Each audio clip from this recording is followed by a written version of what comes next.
জুলাই এই গণ অভ্যুত্থানটার সূচনা হয়েছে শাপলা থেকে। যদিও শাপলা নিয়ে আপনাদের অনেকের এই আন্দোলন নিয়ে অনেক বিভিন্ন ধরনের বিশ্লেষণ থাকতে পারবে বা এটার যে দাবি দাবা ছিল এটা নিয়ে, কিন্তু হাসিনা বা স্বৈরাচার হাসিনা এই আন্দোলনটাকে যেভাবে দমন করেছে, যেভাবে সাধারণ মানুষকে গণহত্যার দিকে ঢেলে দিয়েছে, যেভাবে সাধারণ মানুষকে মেরেছে, তিনি আমরা মনে করি শাপলার এই গণহত্যার মাধ্যমে তার ক্ষমতাকে দীর্ঘস্থায়ী করেছে।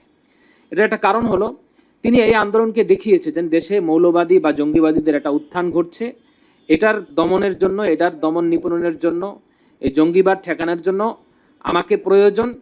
সো আমাকে এই দেশের ক্ষমতা ভারে যতদিনে রাখবেন, আমাকে যতদিন আমার ক্ষমতাকে স্থায়িত্ব করবেন, আমরা এই দেশকে জঙ্গিবাদ বা মৌলবাদ মুক্ত একটা দেশ দিতে পারবো।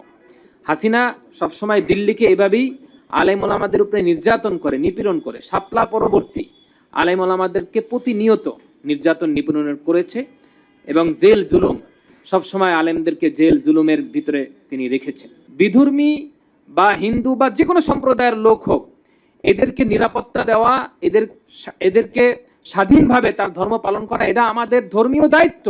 এটা প্রতিটা মুসলমান, আমরা এটাকে বিলিভ করি এবং আমরা এটা স্বীকার করি।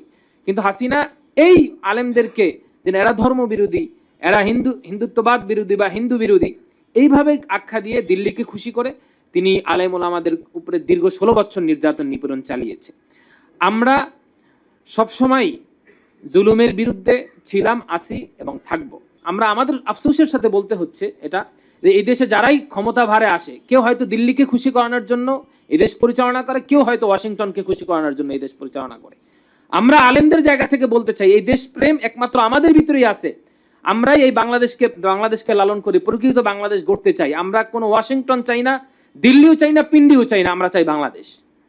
তো সেই জায়গা থেকে এই যে জঙ্গিবাদের নাটক শুরু হয়েছে আওয়ামী লীগের আমলে, আপনারা জানেন তৎকালীন শেষ পর্যায়ে ওনার দায়িত্ব ছিল হলো এসবি প্রধান মনির সাহেব।